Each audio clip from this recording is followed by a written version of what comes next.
शेतकरी आणि माझ्या उद्योजिका महिलांना नमस्कार। आज आपण स्वर्गीय अजितदादा पवार यांच्या जयंती निमित्त आपण सर्वजण इथे जमलेलो आहोत। स्वर्गीय शब्द लावताना सुद्धा अजितदादांच्या नावापुढे खूप मनाला वेदना होतात। ज्या दिवशी ही बातमी कळाली आणि संपूर्ण महाराष्ट्राला अश्रुधारांमध्ये भिजवून टाकलं, असे आपले आदरणीय दादा, त्यांच्या कार्याची आपण सर्वांसमोर इथं आठवण करून देणं एकदम गरजेचं आहे। अजितदादांनी महाराष्ट्रासाठी घेतलेले धडाडीचे निर्णय, महिलांसाठी घेतलेली सक्षम धुरा आणि जाता जाता त्यांनी लाडक्या बहिणींसारखी योजना मोठी महाराष्ट्रात गाजवली आणि लाडक्या बहिणींना हक्काचं व्यासपीठ सुद्धा निर्माण करून द्यायला ते मागे पुढे राहिले नाही। मंत्रिमंडळात निर्णय घेत असताना माझ्या महिलेकडून कोणता निर्णय होईल आणि माझ्या महिलेला, माझ्या भगिनीला कोणता फायदा होईल याच अनुषंगाने मंत्रिमंडळात त्यांनी चर्चा करून निर्णय घेतलेला आहे। आणि अतिशय दुःख होतंय, आज अजितदादा आपल्यामध्ये नसले तरी त्यांची विचारधारा आपल्यामध्ये रुजलेली आहे। यांच्या प्रतिमेला प्रथमतः अभिवादन करून मी माझे भाषणास सुरुवात करते। आज ते सर्वात महत्त्वाचं म्हणजे इथे जमलेल्या सर्व माझ्या उद्योजिका महिला आहेत।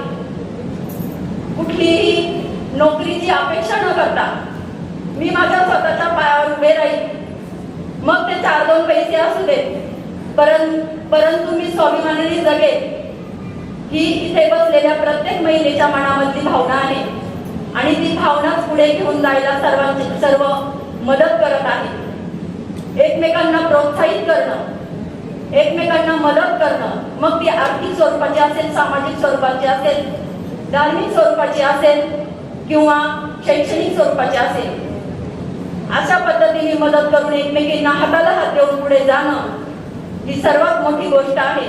आणि जे काही घडत असतं हे आपल्या आंबेगाव तालुक्याच्या नामदार साहेब दिलीप वळसे पाटलांच्या माध्यमातून इथे महिलांना व्यासपीठ निर्माण करून दिलं जातं। आपल्या सर्व महिलांसाठी ही अभिमानाचीच गोष्ट आहे।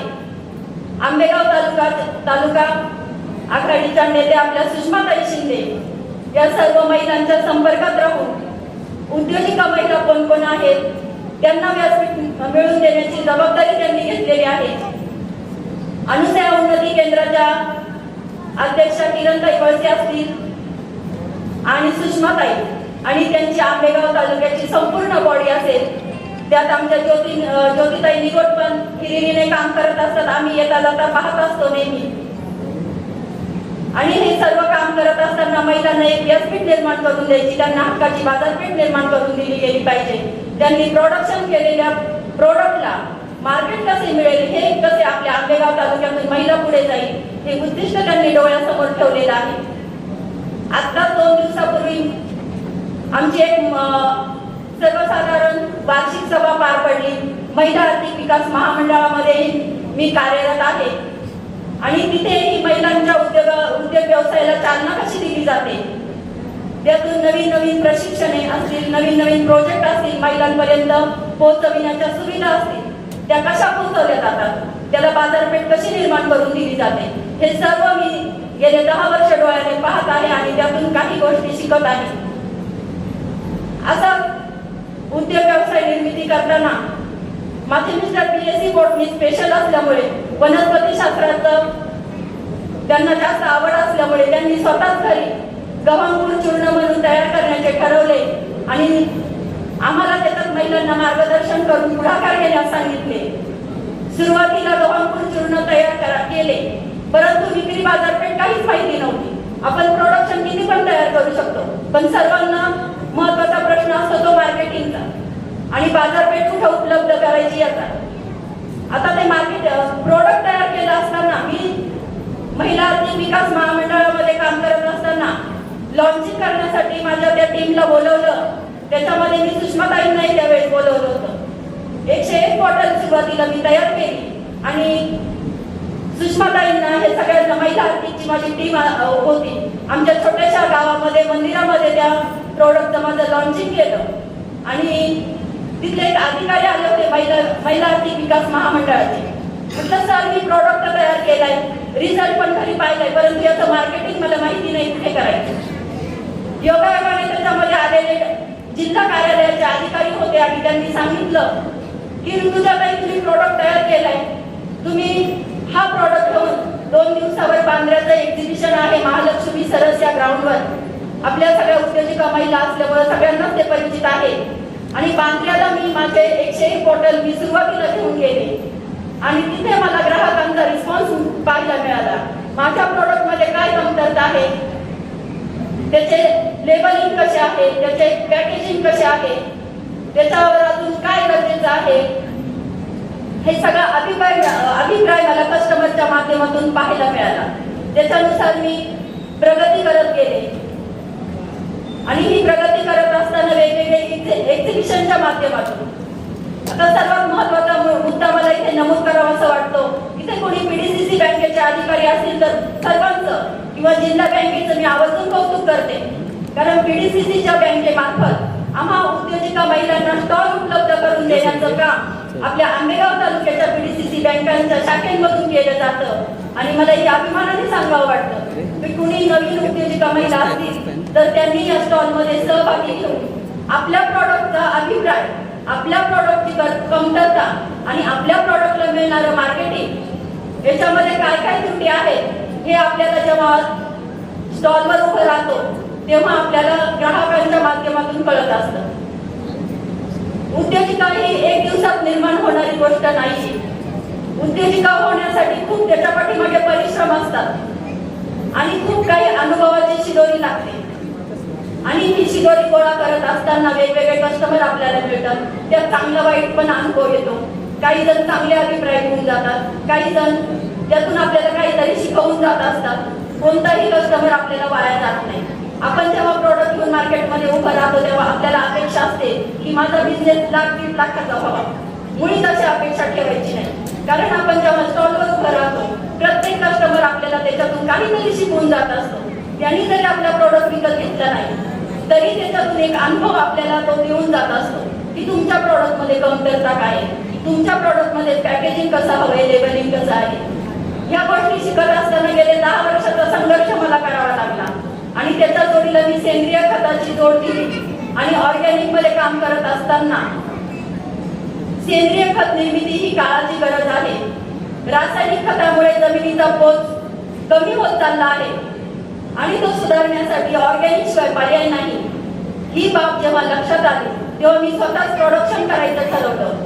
प्रोडक्शन केल्यानंतर मी शेतकऱ्यांना डायरेक्ट फ्री मध्ये सॅम्पल देऊन त्यांना रिझल्ट पाहायला सांगितले.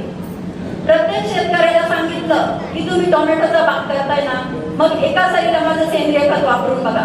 तुम्ही बटाटे करताय ना, एका सरीला माझं सेंद्रिय खत वापरून बघा. पूर्ण प्लॉटला तुम्ही मुळीच वापरू नका, परंतु एका प्लॉट मध्ये एकाच सरीला वापरून बघा आणि त्याचा रिझल्ट तुम्हाला आल्यानंतरच माझ्या खताला घेण्यासाठी तुम्ही माझ्याकडे या. असं करत करत शेतकऱ्यांना सॅम्पलचा रिझल्ट दाखवत मी आज मोठ्या प्रमाणामध्ये सेंद्रिय खताची विक्री करत आहे. हे सांगण्यासाठी मला खूप मोठा अभिमान वाटतो. नगरसारख्या भागामध्ये डाळिंबाला स्पेशल माझं सेंद्रिय खत चालू आहे. फळबागा असतील, फळभाजी असेल, ऊसासारखी, केळीसारखी मोठी पिकं असतील, याला आज मी अभिमानाने सांगते आणि रिझल्ट 100% असल्यामुळं छाती ठाऊकपणे मला सांगता येतं की माझ्या सेंद्रिय खताचा रिझल्ट आज मी पूर्ण ऑल महाराष्ट्रामध्ये कुठेही मी देत आहे. आणि ग्राहकांना मी डायरेक्ट शेतकऱ्यांना पोच सेवा देते. तेजस्विनी नावाच्या ब्रँडने, हा तेजस्विनी नावाचा ब्रँड महिला आर्थिक विकास महामंडळामध्ये तयार काम करत असताना त्या ब्रँडच्या नावाखाली मी माझ्या सेंद्रिय खताचं उत्पादन सुरू केलं आणि महिला आर्थिक विकास महामंडळाची मला त्याच्यात मोलाची साथ मिळाली. आज अभिमानाने सांगावं वाटतं की आज ऑर्गॅनिक मध्ये वाटचाल करत असताना, ऑर्गॅनिक ही काळाची गरज बनलेली असताना आज कॅन्सर सारखा विकार मोठ्या प्रमाणात फोफावत चाललेला आहे. आताच माझ्या भगिनी चिखलेताईंनी सांगितलं की मधुमक्षिकेचा त्यात काम करत आहे. अतिशय चांगली संकल्पना आहे, परंतु त्यामध्ये त्या औषध निर्मितीसाठी मधाचा उपयोग करत आहे. त्यांनी सांगितलं की गुजरातमध्ये आनंद इन्स्टिट्यूटमध्ये त्यांच्या मुलाचं त्यांचं रिसर्च काम चालू आहे. हे ऐकून छान वाटलं.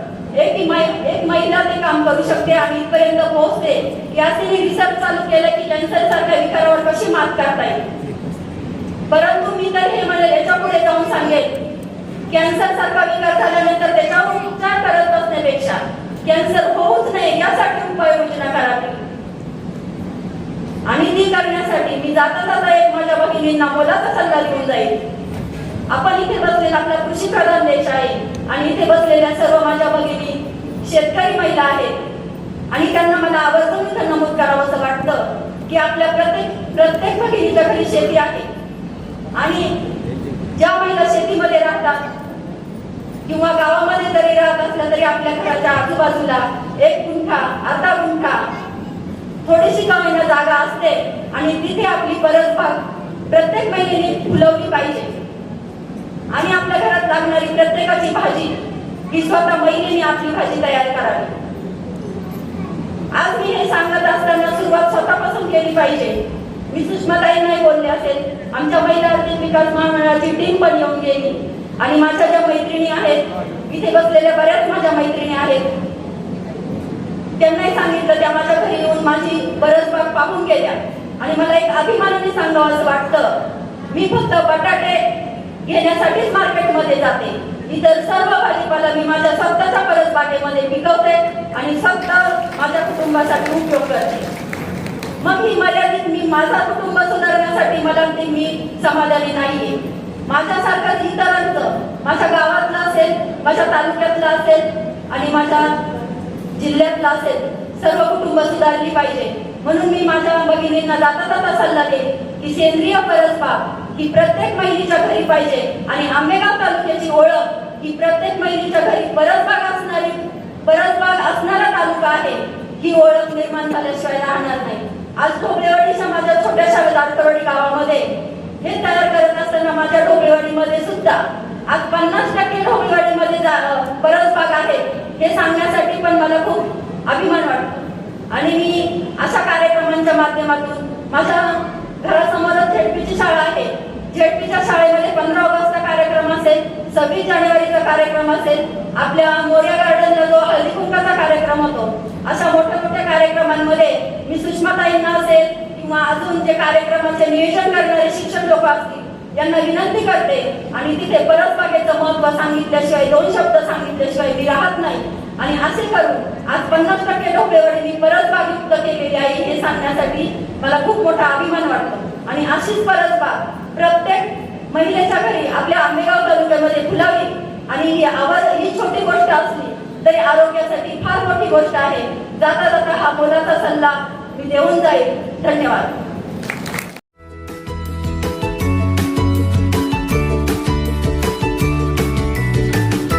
बातम्या शेतीच्या, बातम्या मातीच्या, बातम्या अन्यायाच्या, गुन्हेगारीच्या,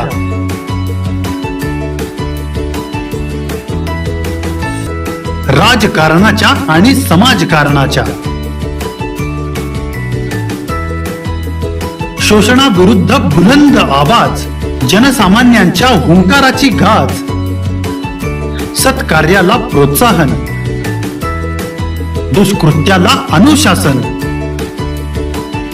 निर्भीड, निस्पृह, सडेतोड, बेधडक आणि रोखटोक म्हणजेच विघ्नहर टाइम्स. शोध बातमीचा, ध्यास सत्याचा.